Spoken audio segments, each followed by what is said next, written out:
Gönlüme attın, kalbimi yaktın. Madem ki sonunda ayrılık vardı, neden beni buldun, beni ağlattın,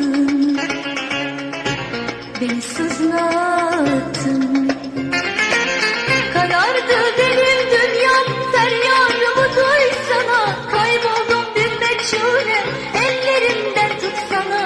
Karardı benim dünyam, feryadımı duysana. Kayboldum bir meçhule, ellerinden tutsana. Seninki sevgi değil, seninki aşk değil, seninki gönül oyunu, şu haline baksana. Seninki sevgi değil, seninki aşk değil, seninki gönül oyunu, şu haline baksana.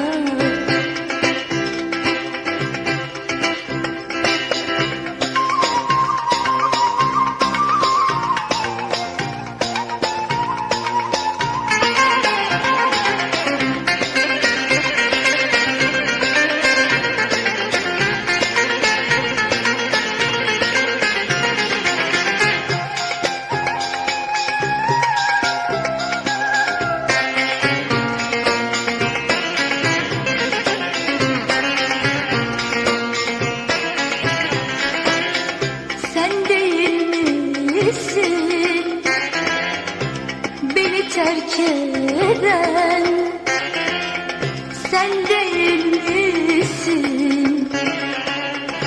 Hasret çektiren, boynumu büken.